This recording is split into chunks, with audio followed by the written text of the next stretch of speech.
Don't waste your time. It's time to start doing this. Level 80 to 90. Say you're leveling up right now, getting ready for Season 2, right? Season 1 already passed you by, but you decided to come back to WoW. Or maybe you're deciding to level up a new alt, because that might be your new main for Season 2, right? It's a good time to flip up if you want to change up what you're maining in any given expansion as the end of a season into the next one. So here we go. How to solo gear fast and prepare for Season 2 and really go ultra fast 80 to 90. Let's see what this video is all about here from the Comeback Kids.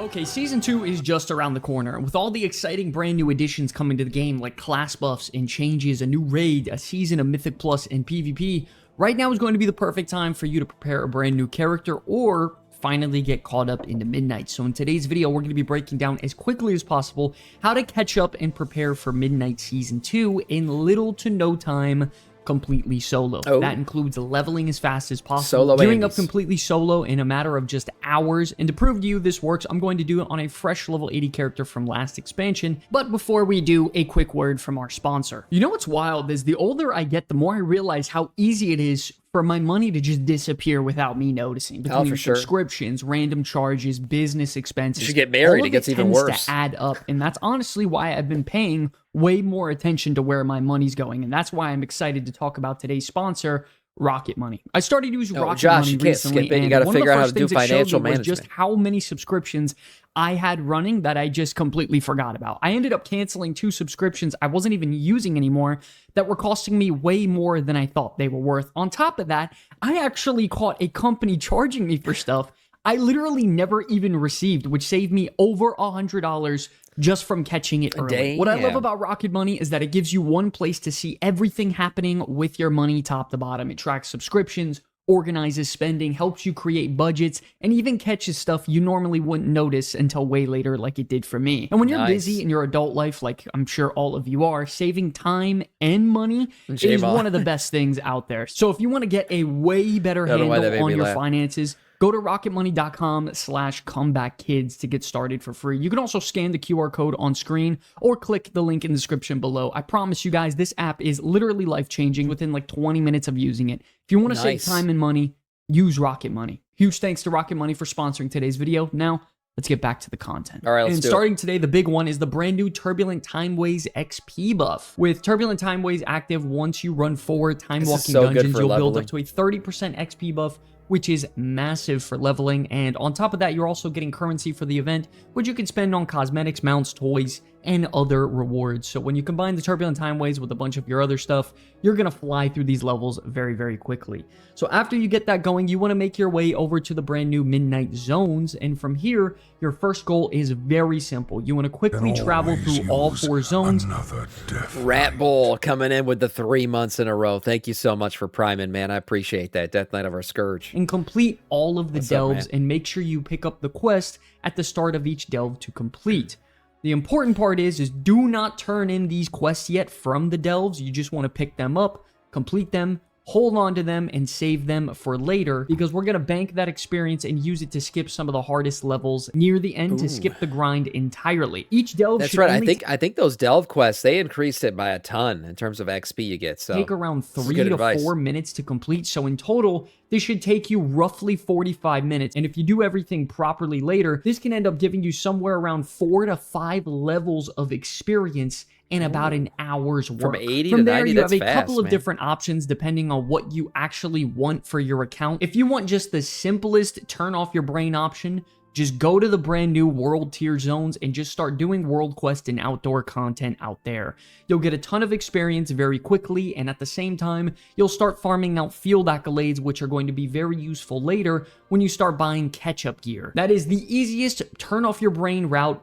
Not mustard gear, ketchup gear. Just go to these new world tier zones and do the quest and events there. But you can also do what I did, which basically lets you knock out 3 or 4 birds with 1 stone. The idea is that you grab a prey quest from Astalor for one of the 4 Midnight Zones. Then you go to that zone, complete the zone-wide weekly event first, earn your reputation, get a ton of experience, and collect important currencies like sparks and coffer keys from that.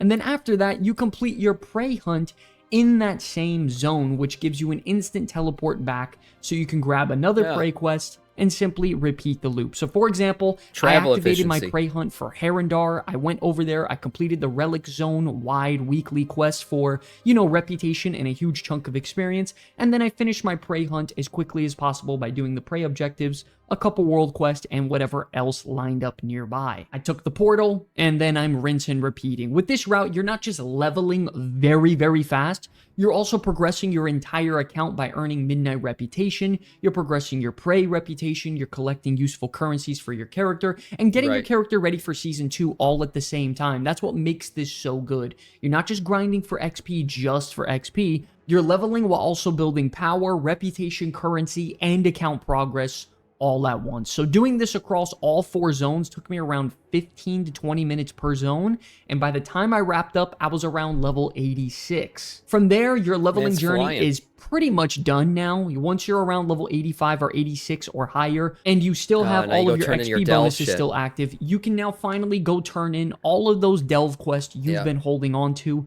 This is where you cash in all that banked experience and skip a massive amount of the endgame leveling process. If you did everything correctly, turning in all these delve quests should shoot you up to around level 89, and then from level 89 to 90, you head back to Silvermoon and finish off the last level through first craft profession bonuses. What? No way. The way this works is very simple. Whenever you craft something for the very first time in a profession that you have not crafted before, you get profession knowledge and XP. This can cap out about a full level's worth of XP, which means you can use professions to basically finish the final stretch from 89 to 90 pretty much instantaneously. So the full route here is very simple. You get all your XP buffs, you run your time walking dungeons for the Turbulent Timeway buffs, do a Delve World Tour with the quest, level through Heroic Worlds here or the Prey Zone event loop that I taught you. You turn in your Delve quest at level 85 or higher, and then you do the first craft bonus. That is pretty much it. It's the most painless, efficient, and solo-friendly ways possible. Absolutely phenomenal. Definitely a major W from Blizzard upgrading the leveling journey. Now, at this point, you should have a fresh level 80 character. Immediately, right off the bat, I highly recommend spending a few thousand gold on the auction house to get some level 90 starter gear. Pay to win, boys. So you don't go out there and just get one-shotted in any bit of content that you do. I think I spent less than like 8,000 gold and bought a full set of gear. Now, if you did everything we told you, up until this point, you should also have some Sparks of Radiance as well. I highly recommend taking these and at least crafting your Spark crafted weapon at the crafting order vendor, so you can have a 255 weapon to start off with. This is a massive power level spike right off the bat. I did this and it costed me a few thousand gold, and it's something that I'm going to recraft later once I get enough myth or hero track crests. So overall, definitely worth it. If you want, you can do this on also a couple other pieces as well if you want to spend the money, like belt, cape, jewelry, and another pieces to get you started as well. Additionally, if you don't care about spending any of your Voidlight Marl, you can actually go buy a couple pieces of champion gear from a vendor near the Mythic Plus portals, which is this little panda character here. You talk to her, she'll sell you chests that can give you champion loot for 700. Voidlight Marl is just freaking it's like becoming like a universal currency, it feels like. You spend that shit on just about anything. This guy, he said the same shit at the end of the last season. I do remember the not turning in the Delve quest strategy from last season too. You might be right about that. What do you mean last season though? We're ending the first season. But I do remember that as a catch-up mechanic that he's talked about probably mid-season. There was a video like this mid-season that he dropped. And yes, he did say save the Delve shit. So going through and saving those quests, this was a quick-ass strategy though. I didn't even think about the crafting thing, too, in the final level. 150 Voidlight Marl a pop. You can pretty much just spam this as much as you want. Personally, I don't want to spend this currency on loot that's incredibly easy to get, especially since Voidlight Marl seems very hard to come around these days.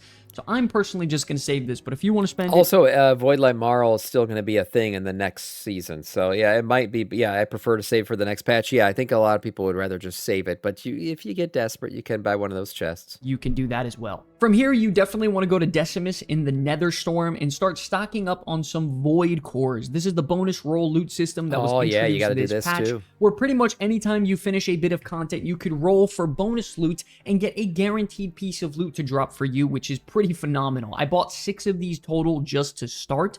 but you could buy as many as you want and just non-stop bonus roll. From here, the quote easiest content that can give you the most amount of loot in the shortest amount of time by far has to be Nightmare Prey hunts. Definitely Really? head on over to Astalor, grab his weekly prey hunt quest, which has you complete 3 Nightmare Prey hunts to complete, and he gives you a variety of really solid rewards that are going to be very useful in just a minute. From here, it's quite simple. You select your Nightmare Prey hunt and start going zone to zone and completing them. I found it very easy by simply doing 2 world quests and then the prey specific hunt tied to it, and that usually procced my prey hunt to activate, and then I went on to eliminate my target. From there, after you kill the prey target, I rolled immediately on the bonus roll loot with my void cores, and just like that, I'm starting to get a piece of champion loot and a piece of hero track loot in about 10 to 15 minutes per prey hunt. Then you teleport back to Astalor, rinse and repeat the process. So using the bonus rolls on the prey shit is giving him, okay, heroic level gear. I didn't even think about that.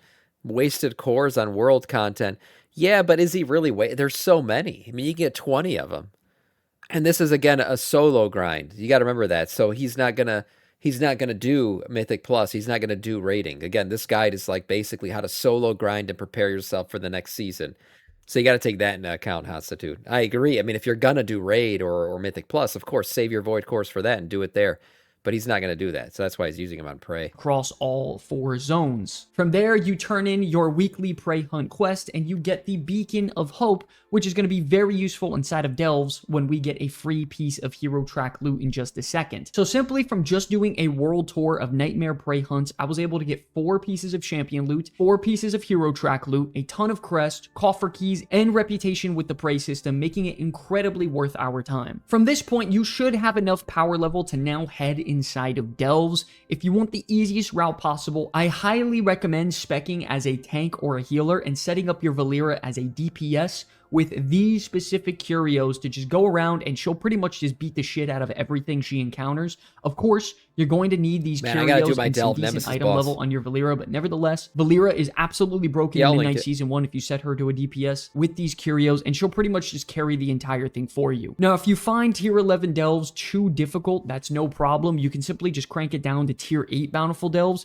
and then rinse and repeat this same process. Personally, I went in there as a healer. I pretty much just pulled everything in the delve, and I was finishing Tier 11 Bountiful Delves within like 5 to 8 minutes, which is absolutely broken. So on my very first delve, I activated my Beacon of Hope, which we got. Which curios? No, it wasn't hidden. He was showing them on the screen. I can go, man, if I can find it again. It might be a hard one for me to get the screen grab of. But yeah, he's flying through these delves. He's doing them like in freaking 5 minutes. Shit. That's not bad at all. Yeah, but he did say, there it is. Sanctum's Edict and Mandate of the Sacred Death. Oh, sorry, they were behind my head. Yeah, Sanctum's Edict and Mandate of the Sacred Death. Thanks for telling me that.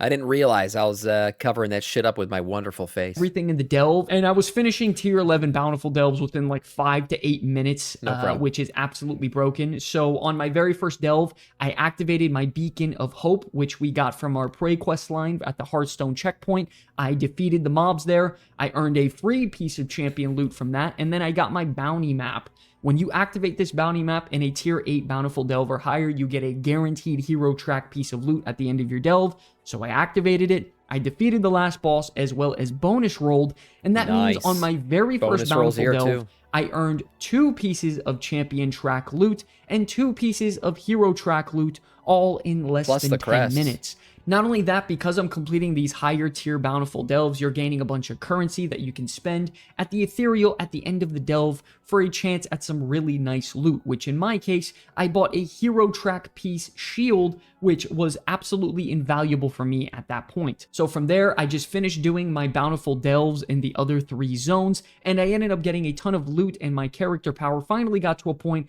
where I can actually handle myself in some serious content if need be. Mind you, Interesting. Everything that I've said here is done in about an hour and change of work. At What this the- point, I had a ton of hero crests to play with when it comes to upgrading my spark crafted weapons. I could fill out my other gear if necessary, and at this point, I was ready for the hardest endgame content available for solo players, which is Heroic World Tier. It's important to note that Blizzard just buffed the absolute crap out of this as of today. They increased the drop rates on everything. They increased the frequency of rare spawns. Oh, The Void nice. Touch heroic caches I from the didn't know they vendor did are this. now warbound, so you can just funnel them into a character. Rare enemies drop twice as many crests. Pretty much everything you do inside of Heroic World Tier right now is just amped up to 11. But before you can go in there without just getting one-shotted, you needed to do what we just did. You needed to get some basic gear to get going to be able to defend yourself and get in there. So once you finally enter Heroic World Tier, the goal is simple. You just grab any quest available, complete them, and complete any activities as well as world quests, kill rares, all that fun stuff. Not only does all of this help you complete your weekly quests that give you a ton of rewards, they give you a crap load of field accolades as well to spend at the vendor for any gear you might need. In a matter of 25 minutes total, I completed pretty much everything I needed possible, and I fleshed out the rest of my character in full champion and hero track loot. At this point in the game, I was past 250 item level in What's up, about Brenna? 2 hours playtime, playing completely solo top to bottom Solo on Andes, a I mean- fresh level 90 character. At this point, moving That's pretty good. Someone said, "Oh, why would you do this when there's just going to be a bunch of catch-up 280 something gear dropping in the first week of the patch?" I mean, you're right. There's going to be plenty of catch-up gear, but why not prep yourself to just not even have to catch up? You're already caught up, and then you can just get into the fucking real content right away. This still saves you time. You know, messing around, logging in on the first day of the season for the first time, not being cap level. You got to do that first of all, and then starting to gear out. I mean, yeah, it's better to just do it before. Then this guy could just jump into Mythic Zeros right away and then start getting gear that way. forward, if you want to play completely solo, it's just about rinse and repeating things like Nightmare Prey hunts, Tier 11 Bountiful Delves, and Heroic World Tier activities to get full hero track loot. Throughout all of this, you'll also be accumulating Void Shards when you complete these activities, and if you combine 5 of these Void Shards and use it on a fully upgraded hero or myth track piece of gear or weapon or trink slot, it will boost the item level up substantially and pretty much turn it into a Super Saiyan item. So for example, even though I really didn't want to do this, I wanted to do it to get the footage for you guys to use it on this fresh level 90 character. I boosted it on a fully upgraded hero track piece of weapon that I got from a delve, and then I boosted it up to a 285 item level. If you pretty much just follow this list of solo content, you can literally upgrade your gear with crest and easily get into like 260 to 270 item level in just a few days, which is pretty hilarious to me. Moving on now, when it comes to group-based content, that is very easy. You can now do the Sporefall raid. This is by far one of the easiest bits of content that you can actually complete and get some really solid power. I mean, let's be honest, LFR is really solo content. I think LFR should just be categorized as solo.